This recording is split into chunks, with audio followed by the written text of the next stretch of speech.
I'm Janelle Nanos, business reporter with the Boston Globe, and this is Bold Types, conversations with Boston's business leaders.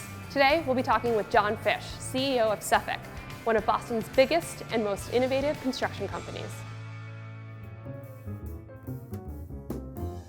This is the third largest building in the city of Boston, and we've been the beneficiaries of having the opportunity to build something like this. This is really once-in-a-lifetime opportunity. How does that feel to know that you're building a building that's going to permanently alter the way we look at Boston going forward? You know, it's a very humbling experience, both I think for myself and I think the people at the company. And there's no doubt in my mind, the residents that both live here and spend an overnight here as a hotel guest will really thoroughly enjoy their experience. The city of Boston, as we all know, is a very small city. It's only 700,000 people.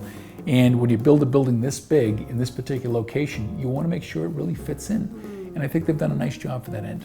Where Boston was back in the 70s, you know, where it really is now in 2019, it's really come a long way.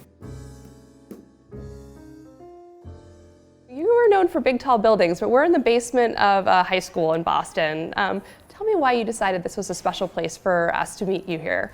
This basement is my pride and joy. It's symbolic of really sort of the great work that both the city of Boston and Scholar Athlete is engaged in our community, and it's really transforming lives. And we've impacted probably close to 30,000 inner city youth. And I think our sense is we're taking these young individuals and giving them an opportunity to learn in an environment that they feel comfortable. And what happens is students come in to the zones, and by getting that support, the opportunities that they can realize really are powerful. And at the end of the day, what we're doing is we're really impacting lives of individuals in our community that really deserve that opportunity. You're known for building tall buildings, but now you're saying that you're a technology company.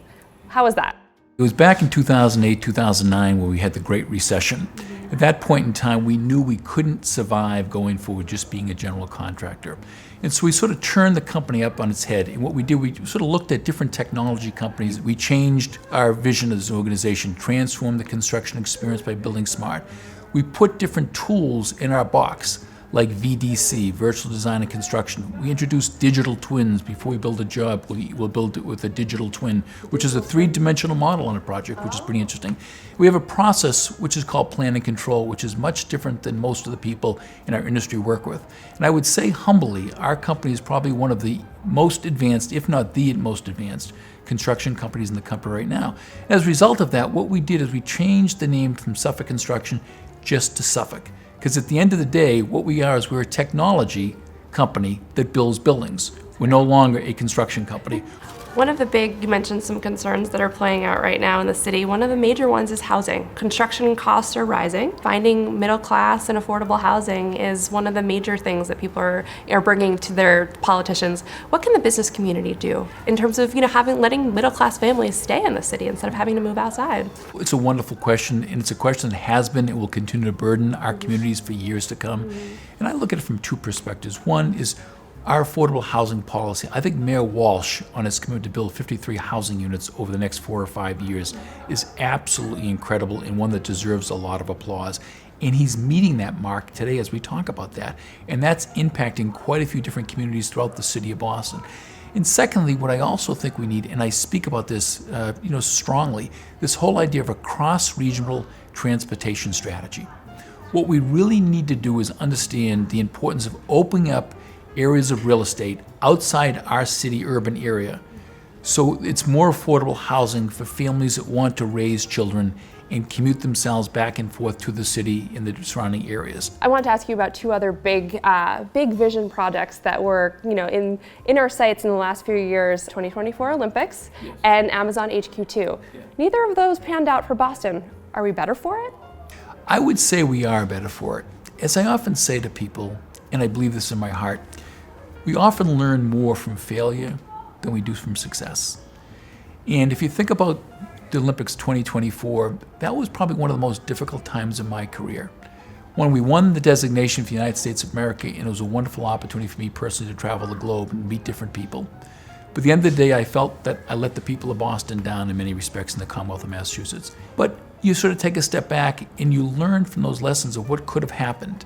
And to me, I think Boston, as a result of planning efforts that we did, whether it be Widette Circle or whether we talked about improving transportation, we sponsored a conversation that was long overdue in the Commonwealth of Massachusetts.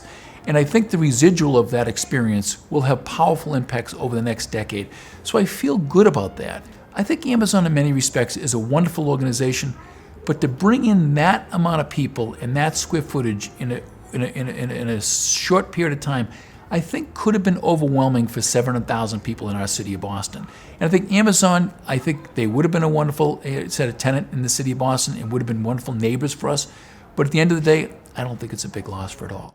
What are some of the things you're most proud of in terms of your bold decisions and actions over the course of your career? When I think about the word bold, what comes to my mind is a phrase, that, and I didn't coin this phrase, but a phrase out there: what would you attempt to do if you knew you couldn't fail? What would you attempt to do if you knew you couldn't fail? And to me, something bold, it gave me the opportunity to really think about scholar-athlete, okay?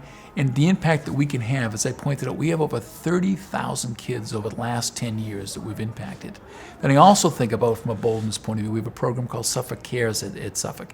And what it is, it's a giving circle environment where people come together, okay, and they have a committee, and they think about what investments do they want to make with their own money and the company's money to make Boston a better place for not just one particular constituency, but for all the constituencies. And at the end of the day, we're only as strong as our community. And we're lucky we have a great one today, but candidly, it can get stronger. And I'm excited about that.